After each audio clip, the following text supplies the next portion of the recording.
बगैर licence motorcycle चलाने वालों को बड़ा रिलीफ देने का फैसला। मोटरसाइकिल ड्राइविंग लाइसेंस के लिए अब लर्नर परमिट के बाद इंतजार नहीं करना पड़ेगा।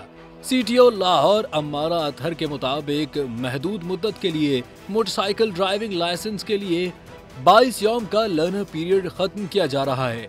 अब लर्नर परमिट के साथ ही शहरी टेस्ट देकर लाइसेंस हासिल कर सकते हैं।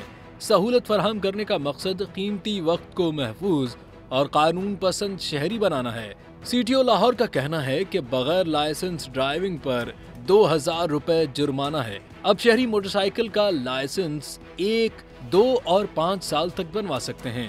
शफाफियत को यकीनी बनाने के लिए लाइसेंस सेंटर्स में कैश हैंडलिंग को मुकम्मल तौर पर खत्म कर दिया गया।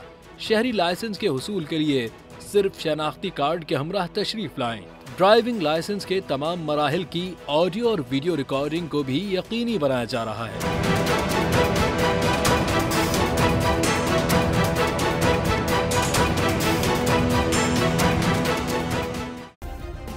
सब्सक्राइब करें और बेल दबाएं ताकि कोई खबर रह न जाए।